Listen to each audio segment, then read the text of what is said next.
Hello everyone, welcome back to Katarina's Garage. My name is Katarina Lloyd, and I'm back here with Stitch. As you can see, I got her running the other day. But the problem is, the carb is just done. Like, I knew it needed a rebuild since I got it, but I think it's on its last legs. So, I might not be driving it for a little bit, but I do have some exciting news concerning that. But I'll show you what I did to actually get it running properly, and also what happened to it. So give me a second, let me open the hood and I'll show you what I did.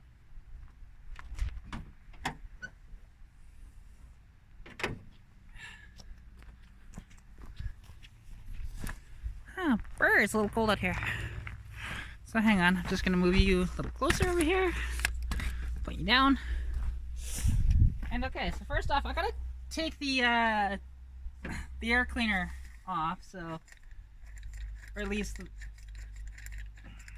bolt out. Alright. Then go there. Take. Come on. That hose off. Take off the vacuum line and get rid of the PCV on the back.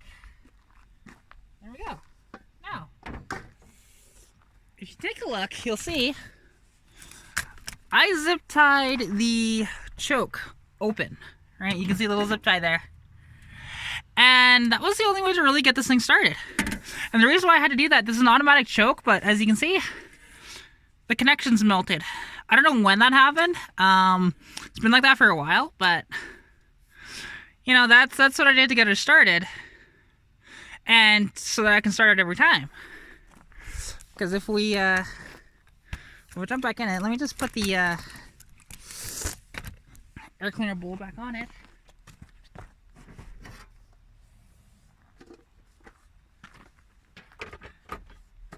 And get everything back on this thing. Vacuum line. EGR.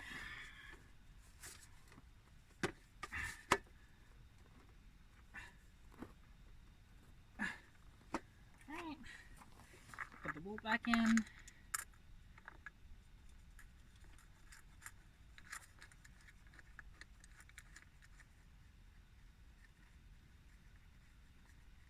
And now I can just go and start it, which the thing is, I just had it running and it took a bit to start up, so let's see if I can get it going again.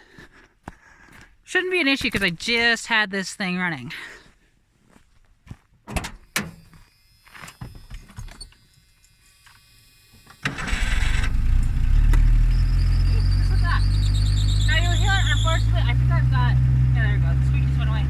The squeal, I think, is the something in the power steering, and it's just not good for them. Also, I want to take a look at, because that I have the choke wide open. She idles really high, like, you know, about 1800, 1900 RPM ish, right? So that's the issue, and you know, it's not gonna get good gas mileage doing that, but oh well. Like, the thing is, when it's actually in drive, it's at closer to 1,000, so it's not so bad there, but yeah. Anyways, you can take a look at the motor. I sprayed a bunch of WD-40 on it just to try and get rid of the squeal, because it was really bad earlier today. But as you can see, she idles perfectly, right? But I think that carburetor, when it's especially cold, it's just it's crap. It's done. It needs a rebuild. But well, actually, here, let me stand back.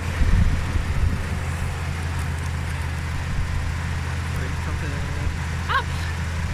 I can shut the car off a little bit.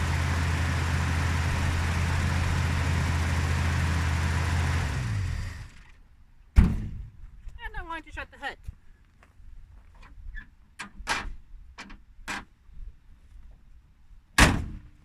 There we go. Yeah, because that's just a little quick update on the car, and I haven't done a video for a couple days now, so decided to do this one. I was hoping to do a slightly different video than this and add a little more to it, but unfortunately don't have the stuff that I need to do that video for you guys. But that's okay. That should be here next weekend.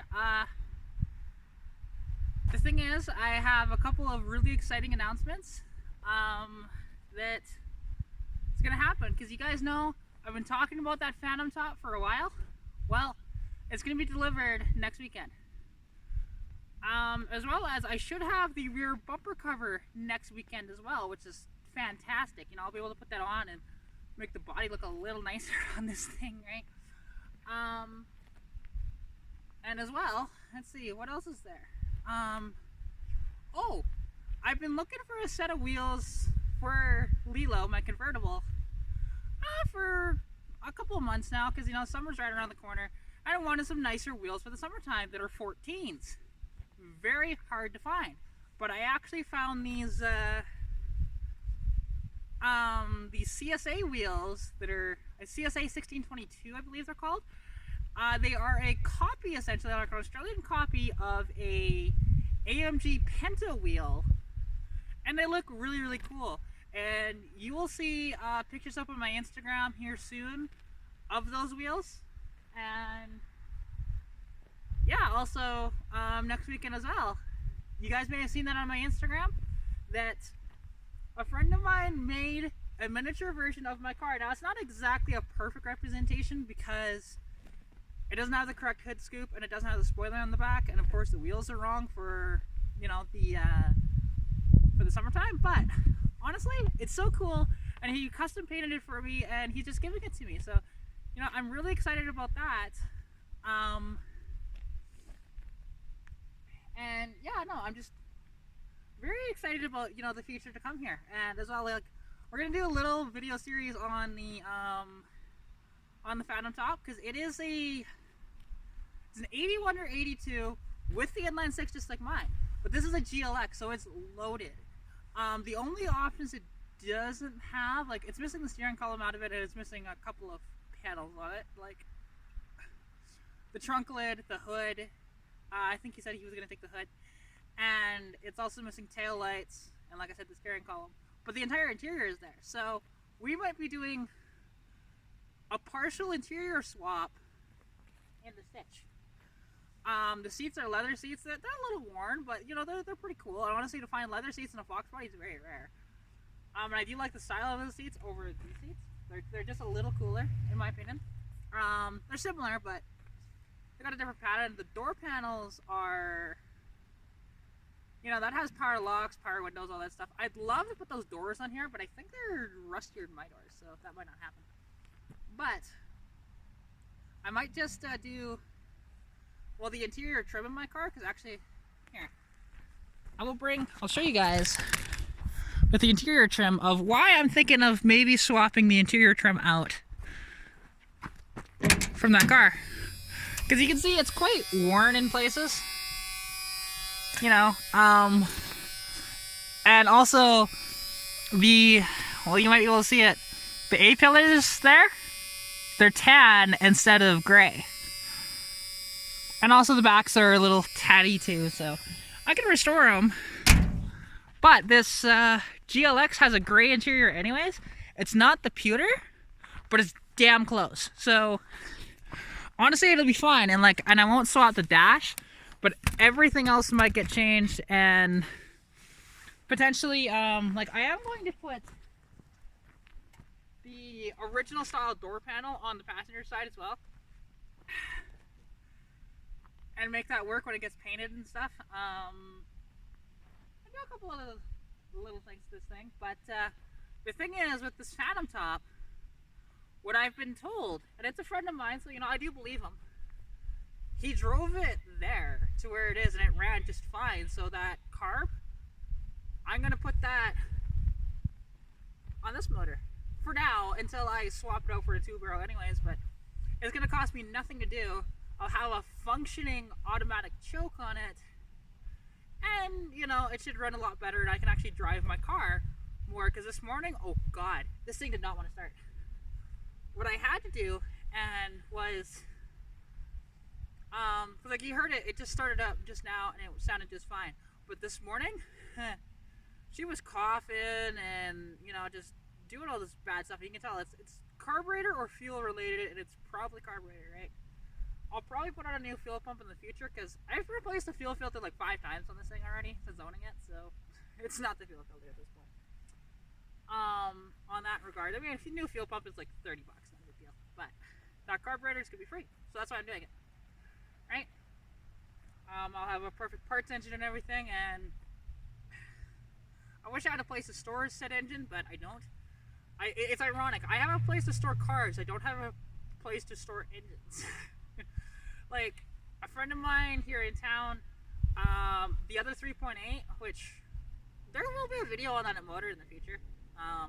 The Windstar 3.8, and, you know, showing you guys what the differences are between the 3.8 that's in my Mustang and that Windstar 3.8, and even just a regular Mustang 3.8 from the same era.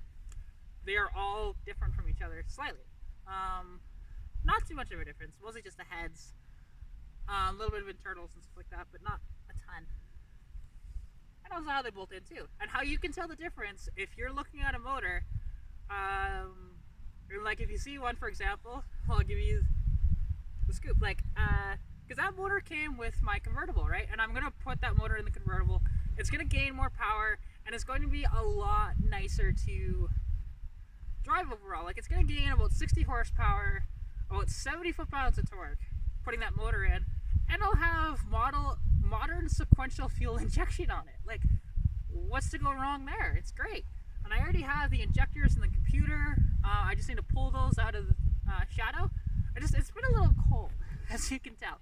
Now I have my hood up and stuff, and it's quite cold. I should have brought my gloves, but I didn't. But yeah, so very exciting stuff. And also yesterday, I took Lilo to Calgary, and she didn't skip a beat. Ran great, everything. And was talking to a guy, because you remember when I told you guys about my last video about the louvers, and I'm not happy with the quality of them, and I don't think they're gonna work for me. Well, this guy in Calgary, he makes louvers, and honestly, I've seen his louvers. They're really nice quality. So far, he makes louvers for Vegas, Monzas, and he made some for Challengers as well. And now I'm convincing him to make louvers for notchback Mustangs, specifically the 4Is, because I think the rear window changed in 87 to 93. I think that's what I told him.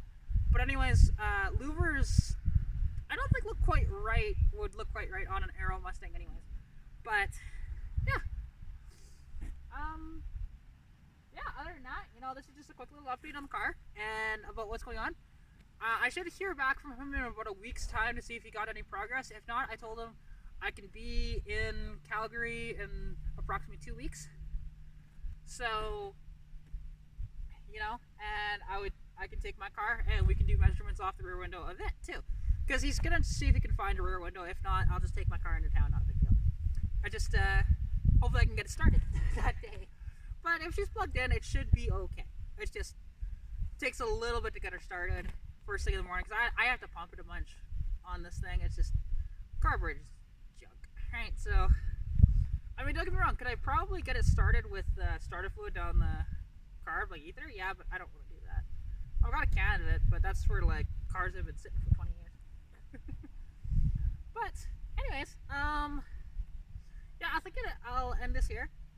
Thank you guys all so much for watching. Please, if you did like the video, you know, like the video, comment, subscribe. Every little bit helps me.